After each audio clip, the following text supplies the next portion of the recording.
Sit on your throne of power and glory and dispense wisdom and blessings to your people. In the name of Jesus, your Son, our Lord, we pray.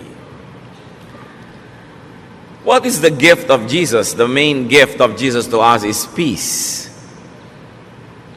John 14:27, peace I leave with you, my peace I give you. I do not give to you as the world gives. Do not let your hearts be troubled, and do not be afraid. Ang centerpiece po ng mga katuruan ng Panginoong Jesus tungkol sa kapayapaan. If you're going to analyze the major theme of the Lord's messages, it's about peace. Kaya siya nagpagaling ng mga may sakit, kaya siya nagpalaya sa mga masasamang espiritu, kaya siya nagtuturo ng lahat ng magagandang asal ay para sa ating kapayapaan. He wants us to have a heart that is untroubled, unafraid, unruffled. But how can this happen?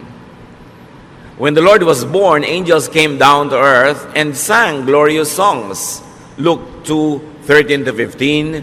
Suddenly a great company of the heavenly hosts appeared with the angel, praising God and saying, Glory to God in the highest heaven, and on earth peace to on whom His favor rests.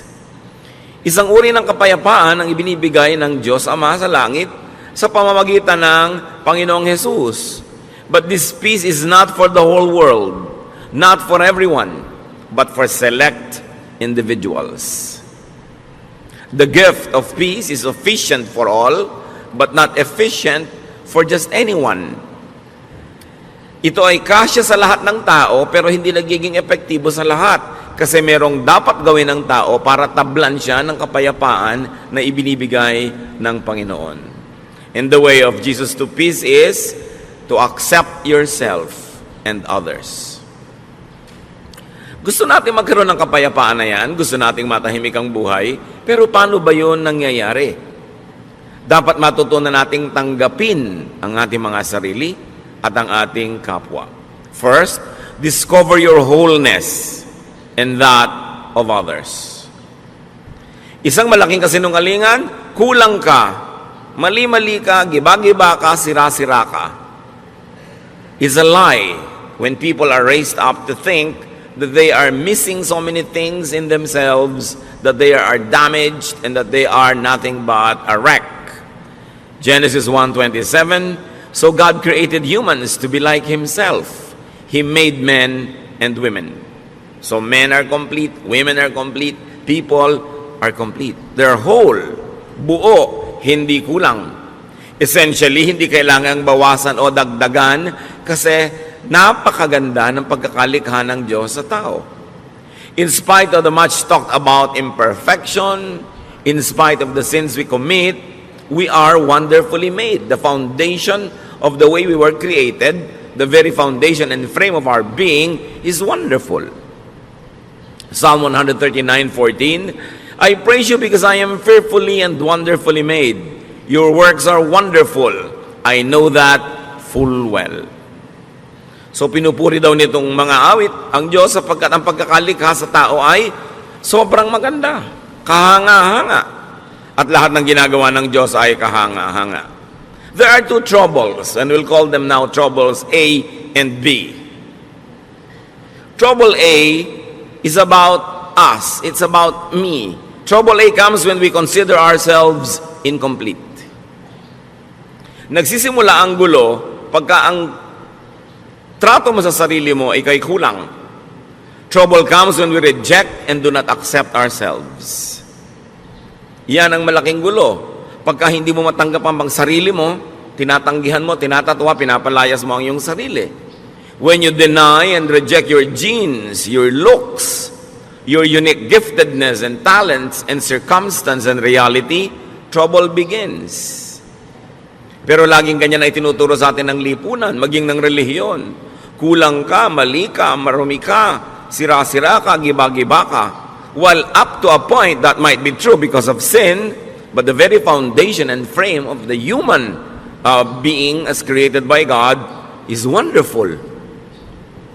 Trouble comes when we forcefully change ourselves to suit misapplied standards and oppressive expectations. When you're always made to conform. Nakikita ninyo sa kahit sa mga subject sa schools, may mga subject na scientific, may mga subject na creative, may mga subject na physical tulad ng PE, may mga subject na naka-incline sa mga numbers, meron naman sa mga social skills. Iba-iba ang kakayahan ng tao, kaya merong iba yung may favorite subject, merong hindi nila masyadong favorite, merong mataas ang grade nila sa subject na yun, merong hindi dito. Bihira naman yung ang taas ang grade mo sa lahat. At yung mga taong matataas ang grade sa lahat, sa school, kadalasan sa practical life, doon naman sila medyo deficient. Sa love life ko minsan, saksakan ng talino sa school, pero pag dumating na sa pag-ibig, di ba? Parang walang alam.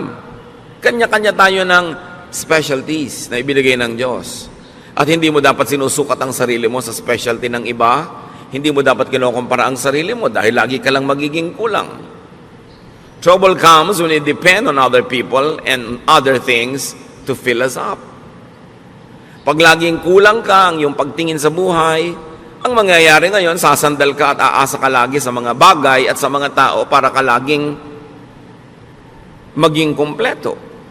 At pagka lagi na ikaw ay naniwala na kulang ka talaga, wala kang kwenta, hindi ka karapat-dapat, what will you do all your life? To strive to be liked, to be accepted, to be praised, to be admired, to find your value in how other people measure you.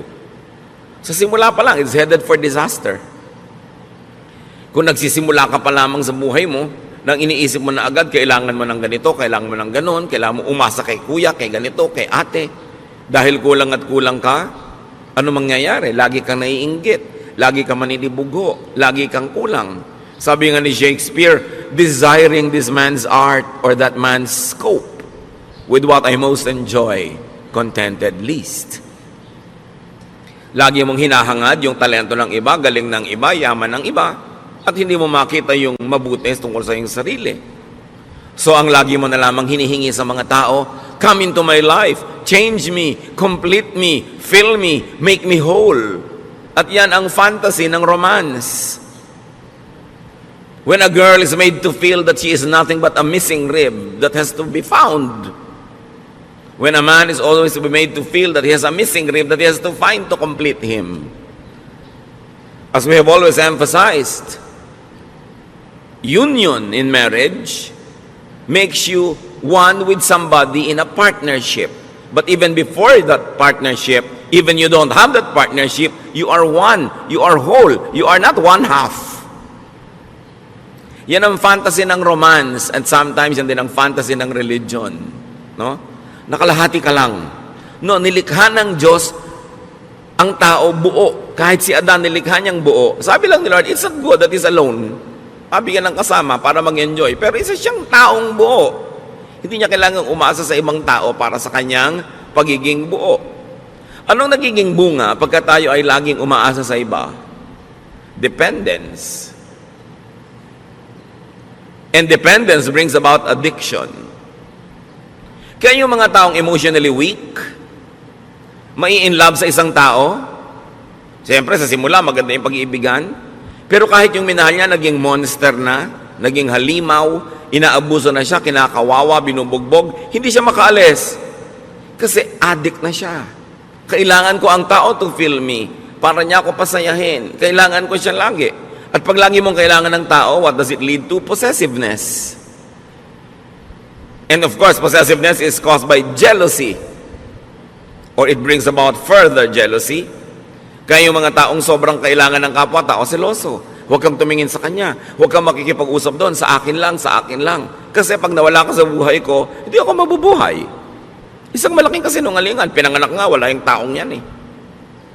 At kung yung kinahuhumalingan mo ngayon, na-meet mo nung 18 ka o 24, anong ginawa mo bago mo siya na-meet? Hindi ka buhay? Buhay ka nun. Mabubuhay ka before a romance, without a romance, or after a romance. Huwag kayo masyadong nagpapaulol sa mga fantasy ng mga Valentine's cards. No? Kaya ka nagiging dependent sa tao. And when you're always jealous, you become fearful. And because this person, no matter what he does or she does, cannot really give you what you want, because what you want does not exist. It's a fantasy. You will always have frustration. Kaya ang saya-saya nitong bride, blushing bride, marching down the aisle para ikasal. After 3 months, nagngangal-ngal na. Hindi niya maibigay sa akin ang aking pangangailangan. Yun, ang tingin mo sa tao mo, taga-fill sa iyong pangangailangan. Di ba? Magngangal-ngal ka sa harap ng lahat. Dahil hindi na-fill ang iyong expectation. It leads to a fruitless and endless search.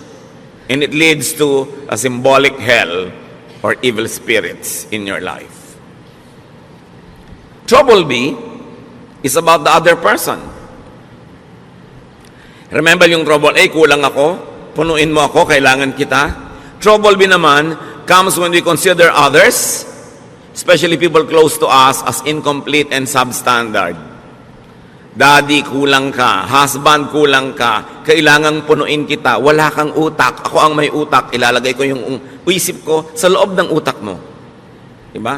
Wala kang diskarte. Ako meron. Hindi ka marunong. Ako meron. Ito ang lagi natin ginagawa sa mga partner. Ginagawa ng parents sa mga anak. Anak, hindi mo alam kung anong bagay sa'yo. Huwag kang mag-aral niyang arts. Walang pera dyan. Pity. No? Yung marunong pa yung magulang doon sa anak kung ano yung gusto ng anak. No? Lagi natin sabing, akong nakakalam niyan, hindi ikaw. Ang mga sons and daughters, marunong pa rin sila sa magulang nila. Dapat ganitong palakad ng bahay natin, ganitong palakad ng ating mga pamumuhay. Mga kapatid na hindi magkasundo. No? Dahil dapat ganito ka, kamukha kita. Mga magkakaibigan. Huwag mong kainin yan. Ang kakainin natin, yung gusto ko ang tama. Kulang ka, ako puno, pupunang kita. Another lie. Kasi kung puno ka, puno rin yung kapwa mo. Trouble becomes when we reject them or accept them only partially. Mahal mo lang yung anak mo kung kamukha mo. Mahal mo lang yung anak mo kung yung mga talent niya, gusto mo, pag iba na yung talent niya, ayaw mo na siya. So hahanap ka ng ibang anak na paborito na kamukha mo. Trouble be comes when we fill other people with ourselves. Hindi dapat ganyan ang kulay na isinusuot mo. Dapat ganito. Hindi dapat ganito. Dapat yung standard ko. Now, when we are raising children, that's all right to set standards. Kasi blanco sila, walang kaalam-alam. Pero oras na yung tao na de-develop na yung personality, we allow them to be how God wanted them to be. Kung paano sila nilikha ng Diyos. Kung ano yung talentong ibinigay sa kanila, yun ang dapat natin silang bigyan ng laya na hanapin nila. Yung kanilang buhay doon sa talento, sa hilig, sa galing na ibinigay sa kanila ng Diyos. Trouble becomes when we force them to change to suit our taste. And all of this, major issues happen between husband and wife. Ang pag-aasawa ay isang walang patakarang pagtanggap. Hindi siya isang reformatory institution na iibahin kita. Babaguhin ka ng aking pag-ibig. Sa teleserye lang yon, walang nagbabago. So kung hindi mo gusto yung buong-buong tao, wag mong pakasalan, inaasahan mong mababago mo. Ngayon kung nagbago siya dahil siya ay naging sumusunod rin sa Diyos, nagkusa, bonus. Pero hindi mo kayang baguhin ang isang tao. Yung let me change you, let me fill you, let me refit you to fit my fantasy. You know what's wrong with that? There will be domination. Dodominahin mo ang iyong kapwa. Because for you naman na there should be conquest. Therefore, there will be colonization. You colonize the other person's brain with your thoughts. Gusto mo mag-isip siya tulad mo. Gusto mo thoughtful siya sa ganitong bagay. Hindi niya kakalimutan ng ganitong bagay. Hindi siya maalalahanin. Although it's not an excuse, pero generally speaking, di ba, mas mahilig yung mga babaeng makaalala ng mga anniversary, mga birthday, pati sa iksi na mga relasyon ngayon, monthsary na lang eh. Kasi baka hindi na makaabot ng anniversary na isang taon. Weeksary, no? Baka mamaya may hoursary pa. So, mas particular talaga yung mga babaeng maalalahanin. Lagi na lang gusto maalala niya ni husband. Although, mag-effort naman yung mga husband maalala. Pero dapat mong tanggapin na iba ako, iba siya. Maalalahanin ako siya, hindi. Pero may iba siyang katangian. Pag gusto mong baguhin ang kapwa mo para maging kamukha mo, kamutin lahat ng kati mo sa buhay, kung saan siya makati, di ba gagamitin mo lang siya, hindi mo siya tinatanggap bilang tao. And this is the problem in marriage. Because the moment you try to dominate another person, natural instincts will surface. There will be resistance, rejection. There will even be subversion. Laging gustong-gusto mo, ganito siyang oras umuwi. Laging ginagabihan, talaga lang to subvert you para hindi ka makapanaig. Idine-defend kasi nung tao yung kanyang sariling pagkatao. There will be defense. And sometimes there will even be offense. Therefore, warfare. Hell again, evil spirits plaguing your life. What is the way of Jesus to peace? Accept yourself. Great peace follows when we accept ourselves. It does not mean that we will not improve ourselves. It does not mean that we will allow ourselves and tolerate ourselves to be sinful and to be wrong and to be substandard. But you begin everything by accepting yourself. We become more comfortable with ourselves in relation to others. Kasi buo ako, buo siya. Dapat ganun yung dynamics ng relasyon. Hindi yung kulang ako, punuin mo ko. Or kulang ka, pupunuin kita. No, pareho kayong puno. We become more comfortable with ourselves when we are alone. Isa yan talaga sa mga pinakamalulubhang sakit ng maraming Pilipino. Hindi kaya mag-isa. Hindi makakain mag-isa, hindi makalakad mag-isa, hindi maka-enjoy mag-isa. We dread aloneness. And we become like clinging vines. And when you become like a clinging vine, you will choke people around you. Yung laging kailangan nandito ka, nandito ka, nandito ka. Paano ka mga tao active, may mga gagawin, may mga hinahabol na mga pangarap, kailangan lagi silang nakapaligid sa'yo para magkaroon ka ng kahulugan. Kailangan maging komportable ka sa sarili mo kahit ka mag-isa. There are times when may mga kasama ka, enjoy, but you must also enjoy aloneness. Kasi kung talagang gusto ng Lord na lagi kang may kasama, dapat nilikha kang may mga kakambal, yung kabit-kabit kayo. Yung hindi kayo nagkakahiwa-hiwalay. Di ba pag may pinapanganak pang ang kambal, ino-operahan pa natin para magkahiwalay? Dahil mahirap yung may kakambal.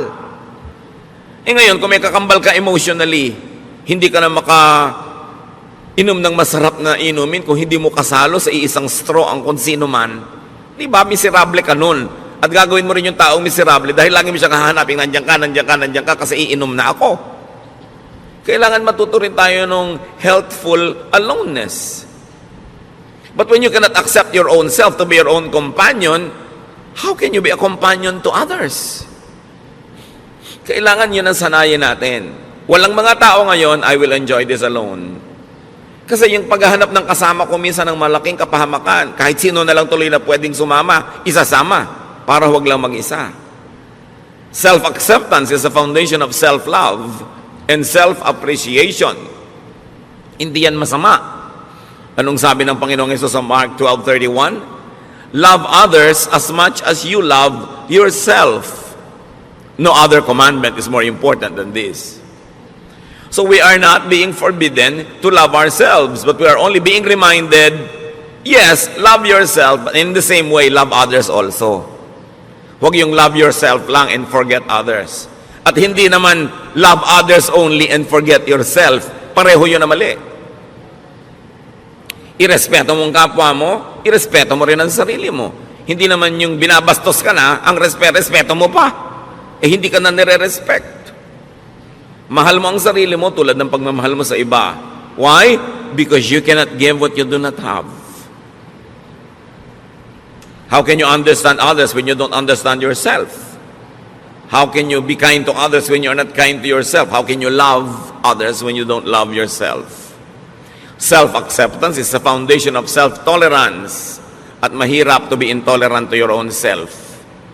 May mga tao, lactose intolerant. Hindi sila pwedeng uminom ng gatas. Kung intolerant ka sa sarili mo, yung sarili mo hindi mo matanggap, hindi ka pwedeng mapag-isa, ano mangyayari?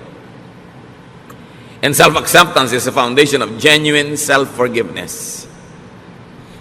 Many people cannot forgive others because they also never forgive themselves. So, pinahihirapan nila ang sarili nila at pinahihirapan din nila ang kanilang kapwa. Self-acceptance is the foundation of healthy autonomy. Ang tao dapat masarap na may kasama, masarap na kasama, pero pwede ring walang kasama. Kasi kasama mo ang Diyos. Kahit kailan hindi ka pwede mag-isa. Kasi tinitirhan ka ng Espiritu ng Diyos.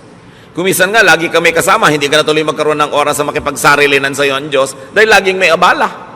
Laging may iba. We should learn healthy autonomy. When we accept ourselves, when we realize our wholeness, we do not excessively depend on and attach to people and things.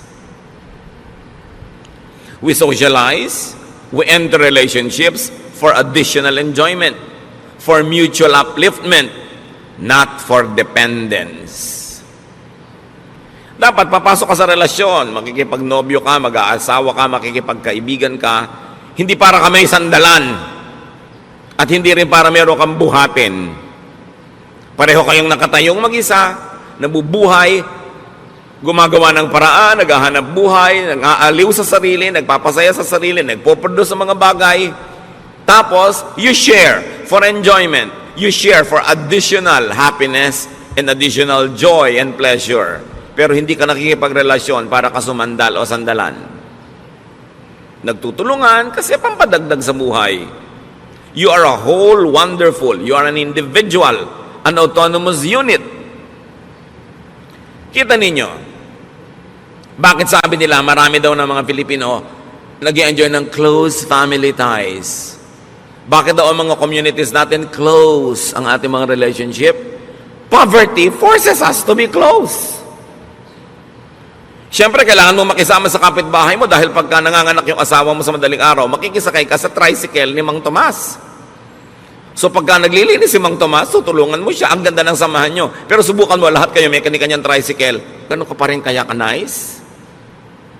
Nakikisama ka sa neighbor mo, nagpapadala ka ng ulam pag nagluto ka, para pag nagluto din siya, mapadalang ka. Pero kung lahat kayo bumabaha sa pagkain sa inyong mga kusina, will you still be that close? Close sa mga magkakamag-anak, magmano ka sa tiya, mangupo ka. Kasi makikitira ka sa kanya pag nag-aral ka ng college. Pero kung may kanya-kanya kayong bahay, ganun pa rin kaya ka nice? Dapat ganun pa rin nice or better. Doon mo lang malalaman na nice ka talaga. Kasi nice ka, hindi dahil lang umaasa ka o sasandal o may kailangan ka sa kanya. Kaya tingnan nyo nangyayari sa mga komunidad na yumayaman at umuunlad, nababawasan yung pakikipagkapit-bahayan, which is negative. Dapat hindi ganon. Kaya si Aling Junicia ayaw tumira sa Forbes Park. Ang tataas daw ng mga pader, wala daw kapitbahay. Siyempre kasi hindi mo naman kailangan ng neighbor mo, may kotse ka, kung may pangangailangan ka, may sarili kang gym, may sarili kang ganito, may mga katulong ka. You don't need to be nice to your neighbors. But poverty requires you to be nice. Poverty makes people stick to each other. Now, translate that to emotional poverty. When you're emotionally poor, you always want people around, you will cling because you need and you want help. Kaya dapat mapayaman mo yung sarili mo emotionally to the point na, I don't need you to live, but I want you to be around because I have a lot of love to give to you and because you are nice and I enjoy your presence. Pero hindi dahil hindi ko po maiwan ang asawa ko kasi wala po akong hanap buhay. So kung meron ka pala, iniwan mo na matagal na, no? So hindi ka lang nandyan dahil love mo siya kasi nakasandal ka. So ina-advise ko nga kahit sa mga babae, magnegosyo kayo, maghanap buhay kayo, para kung talagang hindi nyo matiis, binubusan kayo ng kumukulong tubig, pinapakuan kayo sa inyong bungo, ginagapos kayo sa langgaman, malayasan nyo. Hindi ako makalayas dahil wala akong kakainin, wala akong gagasin, so hindi mo lang kanyan dahil mahal mo kasi dependent ka. At kung economically, dapat autonomous ang tao, dapat autonomous ka rin emotionally. Hindi ibig sabihin, magpapader ka na, hihiwalay ka na dahil hindi mo na kailangan. Pero pagka hindi mo kailangan yung neighbor mo, tas hindi ka pa rin nagpader, nakikipagmabutihan ka pa rin, ibig sabihin, genuine. Yung pakikipagmabutihan mo, walang ulterior motive. Kaya sobra ang pakikisama system natin sa Pilipinas kasi umaasa tayo sa kapwa. Kaya tingnan nyo yung mga financially independent, hindi na masyadong nakikisama. Kasi hindi ka na nila kailangan. Pero hindi yun ang dapat mangyari. Hindi kita kailangan, pero nakikisama pa rin ako sa iyo kasi nice ako talaga at nice ka rin naman at mas masarap yung buhay na magkakasama tayo. Yun yung si Adan it's not good to be alone. Pero pwedeng alone. In other words, people are additions to our happiness, not a wall to lean on. Kung yung titingnan yung mga asawa, kamag-anak na nandyan lang kasi dapat kong asahan. Strive to be autonomous. At saka yung mga asawang babae na walang ka-income pero tumanda na kayo, nagka-losyang-losyang sa pagtatrabaho sa bahay, ang totoo niyan, dapat binibigyan kayo ng allowance ng asawa nyo na inyo talaga. Di ba?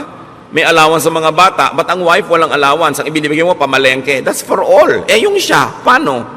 Di ba? Tapos birthday niya, reregaluhan mo pa ng magandang kaldero para maipagluto ka na naman niya ng masarap. Bibigyan mo ng kalan, ng refrigerator. Ang wife, pag nireregaluhan, yung pang kanya, hindi yung pang lahat.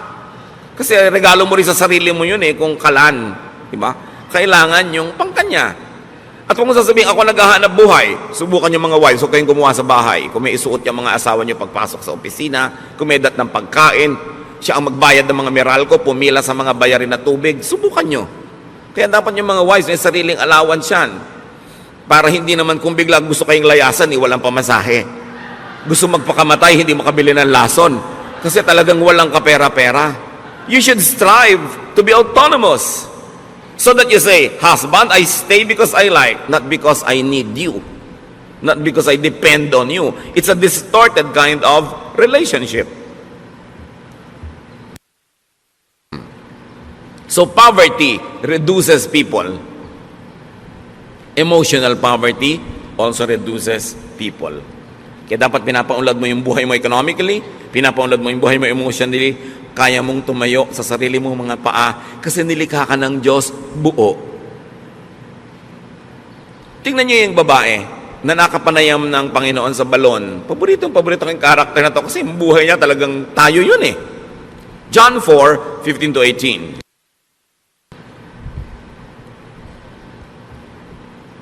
Matapos makausap ng Panginoon ng babaeng ito, sinabi ni Lord, alam mo, kung hihingi ka lang sa akin ng living water, bibigay ko sa iyo, hindi ka na mauuhaw pa.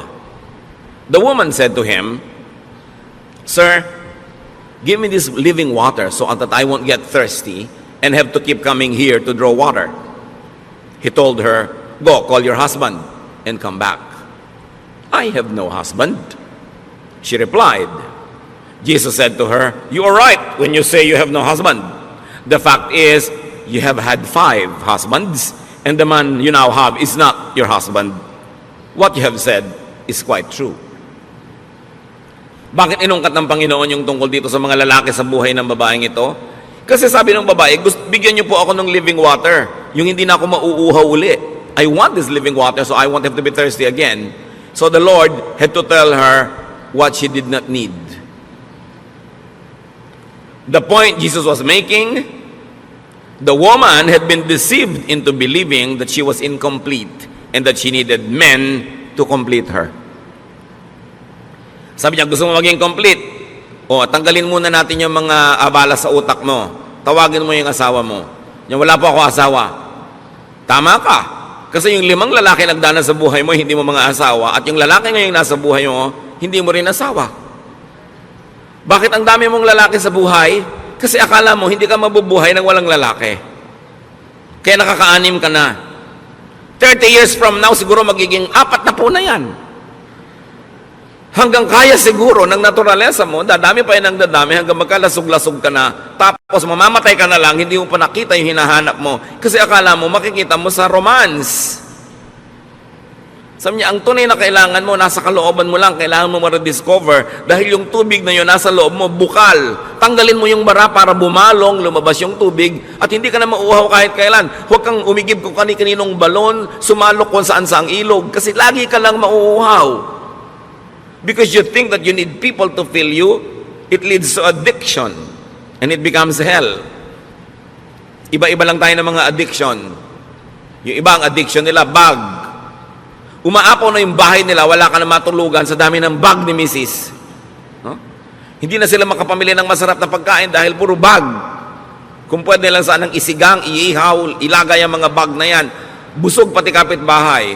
Iba-iba lang. Si Mr. naman, kuminsan ng addiction, kung barel o belt o pomada, no? Kung ano man yon.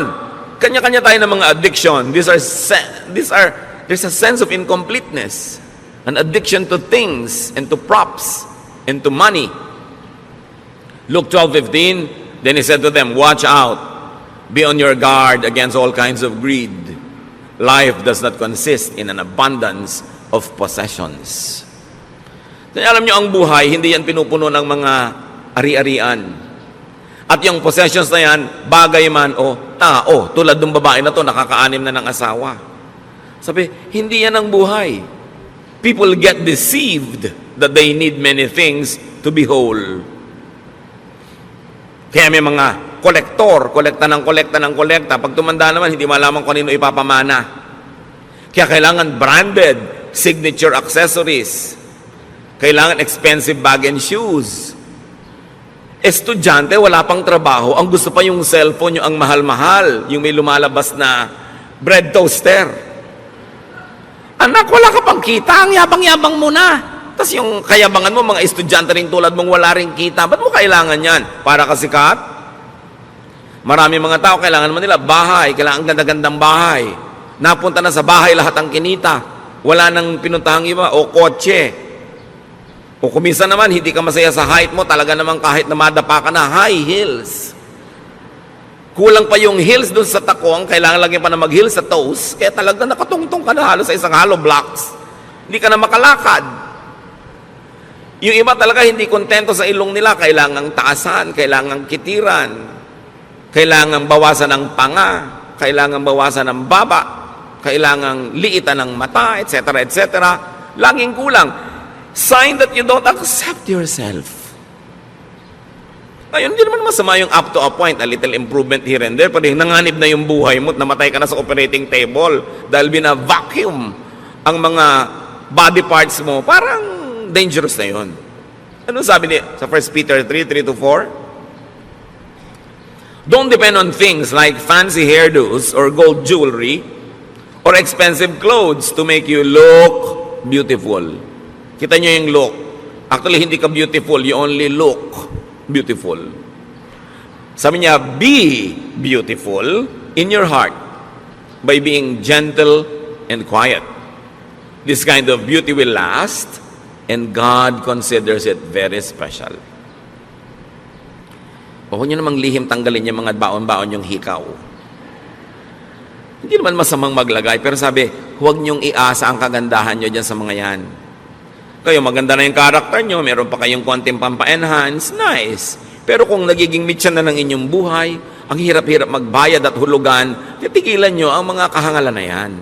Sabi ganon. Alam nyo ang tunay na magandang babae, sabi yung mabini, yung banayad at tahimik. So anong tawag sa mga madadaldal at maiingay na babae? Bahala kayo. Di ba? Sabi, ang kagandahan niya nandyan, yung matining ang loob, matibay ang loob, maganda ang kalooban. Yan ang gandang pinapahalagahan ng Diyos at yan ang gandang hindi kumukupas, hindi na i-snatch, hindi na nanakaw at hindi huhulugan sa Bombay. Sabi, kailangan ganyan ang tinitingnan mong beauty. Timpladong katahimikan. 1 Timothy 6:8-10. So we should be satisfied just to have food and clothes. Ibig sabihin, we should be satisfied with basic things. People who want to be rich fall into all sorts of temptations and traps. Yung rich, pwede niyong palitan ng people who want to be beautiful or sexy or fairy white o kaya people who want to be tan. Lahat ng gusto niyong palitan sa inyong sarili fall into all sorts of temptations and traps. They are caught by foolish and harmful desires that drag them down and destroy them. The love of money, or you might say the love of other props, the love of cosmetic surgery, causes all kinds of trouble. Some people want money so much that they have given up their faith and caused themselves a lot of pain. Kung kailangan, tanggapin mo yung sarili mo. Kung may konti ka lang may improve na hindi sobrang magastos, hindi dangerous to your health at easy to maintain, pwede. Pero kung magiging pasanin mo sa buhay, yung sa dami ng operasyon mo sa mukha, tawang-tawa ka na, sabi mo pa. Kasi hindi ka makatawa dahil mapipilas yung pisngi mo, parang kawawa ka naman. Diba? Yung hindi ka na makahinga dahil sobrang diliitan na yung butas ng ilong mo. Dati isang hinga mo lang, kahit 1 week na oxygen, nasa lungs mo na. Ngayon, hirap na hirap kang suminghap. Para ka ng bisugo na tinanggal sa tubig. Ang hirap naman nun. Diba? So dapat yung easy to maintain. Huwag yung kung ano pinaglalalagay mo sa loob ng katawan mo, tapos pagka lumilindo, lumilipat-lipat kung saan-saan, nagkakaiba-iba korte ng katawan mo. Tapos, wala namang maawa sa'yo. Ang totoo, halos walang maawa, although kawawa. Kasi alam nyo yung iba kung dinaawa, inggit. Kasi naglagay ka, nadaig mo sila kahit sandali lang, kaya ikikriticize ka. Kung gumanda ka naman bigla na gano'n, pag-uusapan ka, hindi naman ganyan ang itsura niya. Tingnan mo yung litrato niya noong high school. Yung ilalagay pa sa Facebook, yung litrato mo talaga noong high school. Bistong-bisto ka na parang airport tarmac talaga yung ilong mo noon. So, maawa sa sarili. You know? Do not make and do not allow people to think that they are incomplete and that they need you to be whole. So una, huwag mong papaniwalain ang sarili mo na kulang at kailangan mong iba para to be whole. Yung iba sobrang pinapamiserable na yung mga unmarried people, akala nila ang complete lang yung married. Paano yung unmarried? Kabiyak? Kaputol? Kaya yung kabiyak, dinedefine natin yung sa kasal, kabiyak ng partnership. Hindi siya isang kabiyak na tao. Buong tao siya, may asawa siya o wala. Pero sumasali siya sa isang partnership kung saan siya nagiging kabiyak ng partnership na yon, which is God glorifying and which to most people is suited and nice. But not for all. So pagka pinressure nyo ang inyong sarili, mga kapatid, na laging punuin kayong sarili nyo dahil sa sinasabi ng mundo, sinasabi ng advertising, sinasabi ng mga kung sino-sino, this will pressure and tire you. Pagka rin meron kayong laging pinasandal sa sarili nyo, di na kayo makakapahinga. This will disempower them also. Kaya yung mga hindi makakain habang wala yung husband, bakit dala ba niya ang lalamunan mo?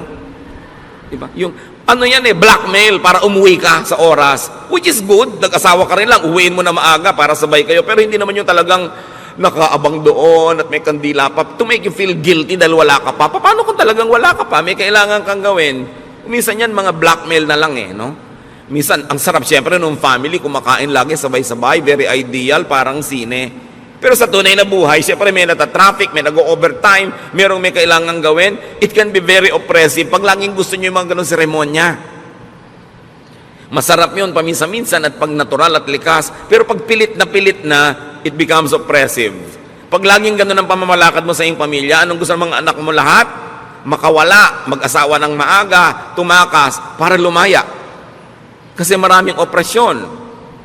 So, parents, spouses, do not drill into people's minds that they are incomplete, that they are defective or unfit or ugly or poor. Alam niyo kung sino gumagawa nun? Advertising. Hindi dapat ginagawa yun ng magulang. Kulang ka, kailangan mo itong produkto namin. Kaya mga magulang, ganito lang ang grade mo, ganyan lang ang grade mo. Kung nakikita nyo that they're doing their best, meron sila sigurong ibang kakayanan. Huwag silang paghanapan ng wala sa kanila.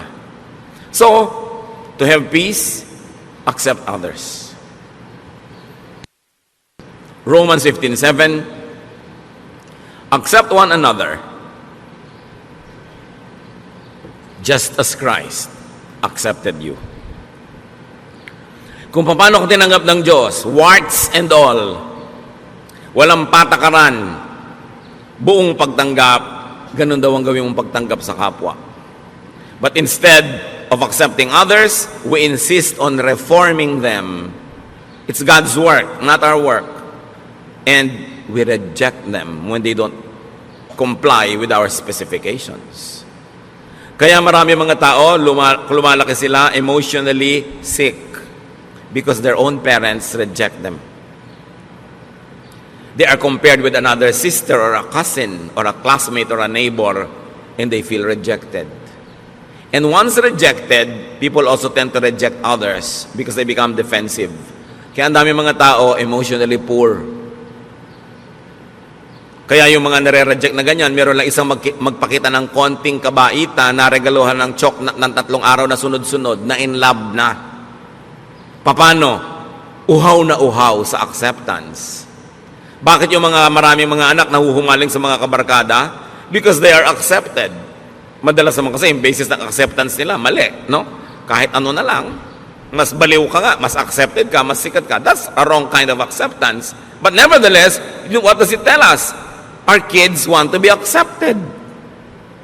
Kaya ayaw umuwi. Gabi na, kung pwede na lamang na bukas na umuwi. At pag liwanag, gusto na lumipad at mawala. Maybe they don't feel accepted at home. Kasi gusto mo may anak ka na maiparada sa community, maipagyabang. Hindi mo tanggapin, mahalin, linangin yung anak mo kung ano man siya. 1 Corinthians 7:7, sabi ni Paul, I wish that all men were as I am, but each man has his own gift from God. One has this gift, another has that. Sabi niya, kung ako lang masusunod, gusto ko lahat kayo katulad ko Pero, di naman pwede yun. Bawat isa, may kani-kanyang tinanggap sa Diyos na kakayanan. At kung ang Diyos sa kanyang karunungan ay piniling ibigay sa iyo kakayanan A, therefore, wala sa iyo yung kakayanan B, sa iba naman yun ibibigay. Pero pag hinahanap mo yung B kay A, ang gulo ng mundo. The tendency is for us to want to make all others conform to our mold. Kaya maraming mga asawa, iniiwan ng asawa nila kasi hindi nila tinatanggap yung asawa nila kung ano man yung asawa nila. Laging gusto nila maiba. Ganun siya Accept individual and personal differences. At kung hindi ka masaya sa talent ng anak mo, ng asawa mo, ng kapatid mo, accept the other ableness.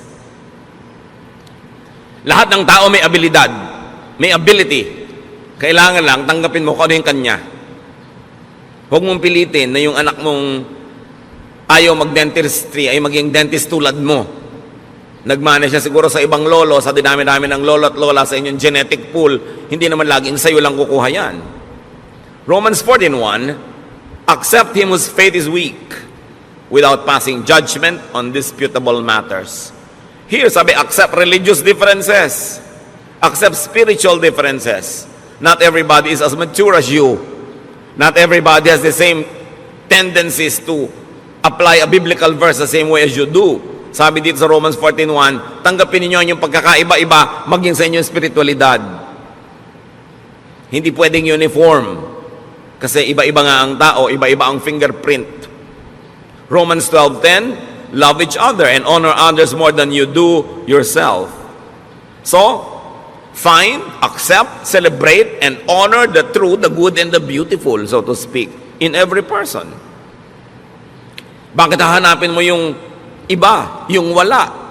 I-emphasize mo yung napapangitan ka, may maganda sa kanya. Acceptance of others is the foundation of love, of appreciation, tolerance, and even genuine forgiveness. And here we go to the heart of the matter. Yung iba nagtatanong, bakit po nag-forgive na ako pero may pain pa? Bakit nagpatawad na ako pero may hapdi, may kirot? You have not forgiven. Probably you have only stopped being hostile. You have stopped the war. Probably you went into a ceasefire, but you have not really forgiven. That's why there's still the pain. You are able to truly forgive only when you truly know and understand and accept the person. Yung hindi, sige, pinapatawad na kita, pero sa mo, siguro nasigawan niya ako kasi gutom siya noon. Kasi mataas ang blood sugar niya. Kasi may monthly period siya. O kasi luka-luka siya. Di ba? Kasi may lahi sila noon. Kasi genetically, ganito sila. Nung naintindihan mo siya, doon mo ka ngayon huhugot ng pagpapatawad. Pero pag hindi mo naintindihan at hindi mo tinanggap ang kalagayan niya, ceremonial lang yung patawad mo. It's only a cessation of hostilities. It is only a declaration of a ceasefire. But forgiveness, real forgiveness, has no more anger.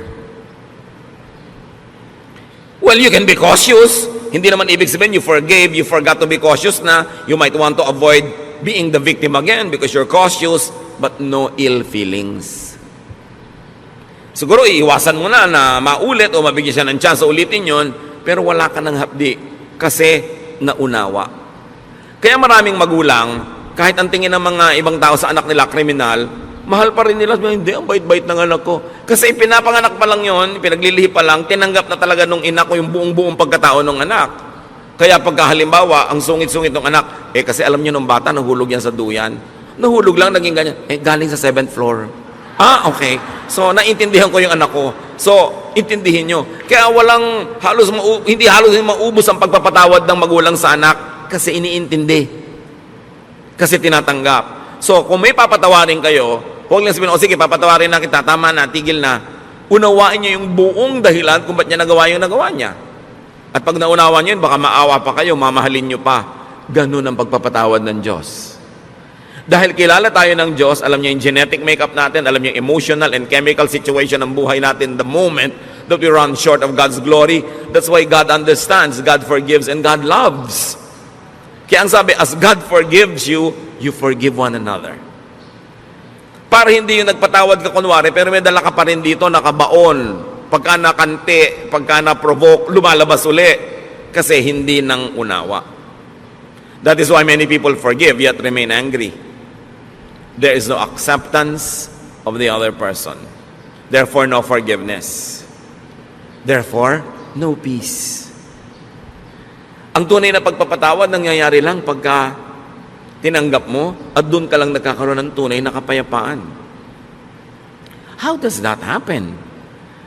How to get on the Jesus way of peace through acceptance of self and others. Now, this teaching is not easy to understand or follow. It takes a new mindset to appreciate and obey this. Hindi ka makakapagpatawad, hindi ka makakatanggap ng kapwa hanggang hindi mo iniiba ang korte ng iyong utak. So how do you get God's peace? Through acceptance of yourself and others. Change your mind. It happens in the mind. Change the way you think. Change your principles and lifestyle. Romans 12:2, let God change the way you think. Then you will know how to do everything that is good and pleasing to Him. You want to be able to forgive? Change the way you think about the person. Change the way you think about yourself. Change the way you think about what proper is and what it is not. Change the way you think about your expectations. Accept the person as you would accept yourself. Then you will begin to understand and you will have the power to forgive because it comes from deep understanding. Anong reaction ng mga tao nun kay Jesus sa kanyang mga turo na to? Pinoy, tinuturo niya, love your enemy, feed your enemy, forgive. Mark 1:27, the people were so amazed that they asked each other, what is this? A new teaching and with authority. Ya, iba to kakaiba. Libong taon na yung relihiyon nila, hindi naman sila natahimik. Kaya sabi niya, iba to. May kapangyarihan ang kanyang mga sinasabi. It's a new way of thinking. That's why it's a New Testament. That's why it's a new covenant. Matthew 18:3, and He said, I tell you the truth, unless you change and become like little children, you will never enter the kingdom of heaven. So you might want to apply that to eternal security and salvation and exemption from hell. Apply it as much as you want. But I suggest that you also apply it this way, that unless you begin to think in a new way, you will never enjoy heaven on earth. You will never have paradise. You will never have peace. If you insisted on thinking the old way, you can never have the peace that Jesus wants you, because it is a new arrangement, a new idea that requires a new mindset. To have heaven, peace, contentment, rest, one has to be a child again. One has to restart from the beginning. One has to be reprogrammed. In a manner of speaking, one has to be born again. To rediscover, revive, and nourish God's reign in his or her heart. Kailangan madiscover mo uli yung sarili mo na oo nga pala, doon sa kaloob-looban ko, ako'y isang buong tao. Nilikha sa wangis ng Diyos. Na ang Espiritu ng Diyos ay nananahan sa akin. Ba't kailangan kong humanap ng pag-ibig, ng pagmamahal, ng kasiyahan sa iba? Kailangan munang pumasok ako sa loob ko. I must travel into me, discover what God has placed there, nourish it, and let it sustain me. And when I'm already overflowing with love and kindness and goodness, because I've already known and accepted myself, and I know God is in me, then I will socialize with people, I will relate with people, because in that case, I will be full of kindness, not just full of wicked expectations. That I am full, and the other person is full, and I respect his fullness, and we're together to have a better life, because together we can make a beautiful world. But I will not intrude into and colonize this world to make it beautiful in my terms. Pagka ganun ang iyong asal, people will love to have you around. And you will love to be around people. So change your mind unto peace and restfulness. Matthew 11:28-30. Sabi ni Lord, "Come to me, all of you who are weary and burdened, and I'll give you rest." Pagod na kayo? Pagod na ang puso nyo? Pagod na kayo magalit? Pagod na kayo magsikap magpatawad? Pagod na kayo na matahimik ang buhay nyo? Pagod na kayo sa paghahanap ng mga pangarap nyong pag naabot nyo ay biglang naglalahong parang bula? You're tired of chasing rainbows? You're tired of repairing all the broken toys in your life which never get fixed? Come to me. I'll give you rest. Learn from me. For I am gentle and humble in heart, and you will find rest for your souls. So you don't learn from others. Don't learn from other isms and ideas and philosophies. Learn from me, for my yoke is easy and my burden is light. So paano malalaman kung galing kay Jesus? Magaan. Hindi mahirap sa loob. Kahit hirap yung katawan mo sa pagsunod, hindi hirap ang loob mo. Magaan. The kingdom of God is restful, easy, and light. So peace, restfulness equals heaven on earth. And it is in accepting yourself and others. Habang hindi mo tinatanggap ang anak mo, asawa mo, magulang mo, kapatid mo, lagi kayo magtutunggali. Lagi kayo magko-contest. Mag-uunahan kayo kung sinong masusunod, kung sinong mananalo, kung sinong mananaig. Stressful yan. Hindi ganyan ang buhay. When you accept yourself, you relax. You become less demanding and suffocating. And you become nicer and more open, more accepting. And when you accept others, you also relax. You become less intrusive, less judgmental and demanding. You become more forgiving. And they too relax. Everybody relaxes, masaya ang buhay. Deep and real forgiveness comes from unconditional acceptance and understanding. Change your mind and this can happen. Kaya kami problema sa asawa mo, may iniisip ka, hindi yun ang natutupad. May iniisip din siya, hindi yun ang natutupad. So ba't di nyo nalang palitan ang iniisip nyo? Kasi hindi nyo naman kayang palitan yung asawa nyo. Hindi nyo naman kayang palitan ng pagkatao niya. Palitan nyo na lang yung iniisip nyo, hindi sasaya kayo. Kaya ang sabi ng anghel, peace on whom God's favor rests. Kaya sinabi natin kanina, peace is not for everyone. Peace is not for the whole world. Well, it is efficient for all, or sufficient for all rather. It is efficient only for those who would appropriate it. Those who would accept it and live by it. Ang kapayapaan ay hindi para sa lahat. Ito'y para lang doon sa willing na baguhin ang kanilang pamamaraan ng pag-iisip, baguhin ang style nila sa buhay, tanggapin ang mga sarili nila and improve from there, tanggapin ang kapwa nila, hanapin kung ano yung totoo, maganda at kaibig-ibig sa kapwa, contribute goodness to others, but do not colonize their minds, then there will be peace on earth. Ano mga kapatid, ang hindi nyo matanggap tungkol sa sarili nyo, hanggang ngayon, tanggapin nyo na, huwag kayong tatayo dyan ang di nyo pa tinatanggap. Kasi sayang naman ang pagod na lalamunan ko dito. Diba? Kailangan tanggapin nyo yan. Kasi sayang din na magiging pagod yun noong araw at patuloy pa magiging pagod nyo habang buhay. Itinatago nyo yung kung anong totoo sa buhay nyo. Ba't di kayo magpakatotoo? Diba? Yung lalo kung may edad na, huwag na kayo masyadong magkapal ng foundation. Lagi nakahalata kasi pagtawa nyo, nagkakrak-krak dito. Para kayong moryones. Diba? Yung manipis na lang. Ganun talaga tumatanda ang tao. Diba? Alangan namang tumanda ka, mukha ka manyika. Mapagkakamalang kang mangkukulam. Dahil pati hindi tumatanda ang itsura mo, tanggapin nyo lahat yun. Accept the force of gravity. It rules us all. So, natural lang yun. Tanggapin nyo yan. Yung mga asawa nyo, tanggapin nyo talagang lumalaki na ang tiyan ni mister. Di ba? Pagka naman lumiliit yung tiyan niya, ninenervyos kayo, baka may nililigawang iba. Yung tanggapin nyo yung anak nyo, what about you? Can't you accept? Accept it. Kasi yan kayo eh. Para kayo matahimik. Now, if you want to improve, improve. Now, accept everyone else around you. Gusto nila mag-improve, pwede siguro kayo mag-suggest, magbigay ng konting mga clues how you might want to contribute to that growth, but don't impose. Huwag niyong pilitin. Bigyan niyo siya ng space niya, ng time niya, para hindi kayo layasan at layuan. Kasi ang tendency ng tao, pag kinocolonize natin yung brain nila, gusto nila lumayo.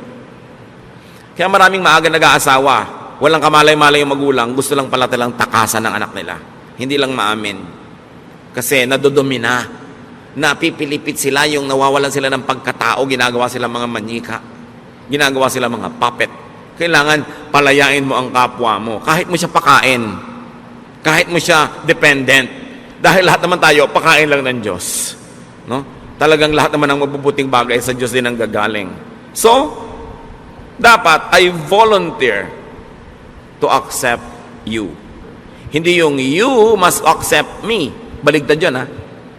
Yung pagtanggap sa kapwa, bino-volunteer mo yun, but you don't demand to be accepted. Dahil pag i-demand mo, i-demand din niya, magkakagulo uli ang mundo. That has to be volunteered. And what is important, tanggapin natin ang mga katotohanan, baguhin yung mga pwedeng mabago, improve yung hindi yung pwedeng ma-improve, pero yung talagang nandyan na, live with it and learn to be happy with it. And also with your loved ones. Ama namin sa Diyos, sa langit, aming Diyos, salamat po dahil tinatanggap nyo kami. Salamat dahil nilikha nyo kami na wonderful, not to our credit but to yours. Salamat nyo likha nyo kami, Lord, na great, because you're a great God and we are in your image, therefore there must be greatness in us. Turuan mo kaming mahanap yun, ma-celebrate yun, at tulungan mo rin kaming mahanap yun sa kapwa namin at ma-celebrate din namin yun. Magbulay-bulay tayo mga kapatid sa mga personal application ng ating mga pinag-aralan. At sa ilang sandali, take your time. Pag-isipan, ano nga bang mga dapat ko talagang tanggapin? At yung mga pwede kong baguhin para baguhin, di mabago. Don't demand others to change. Pray for them, inspire them, and they should change on their own as God enables them.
you.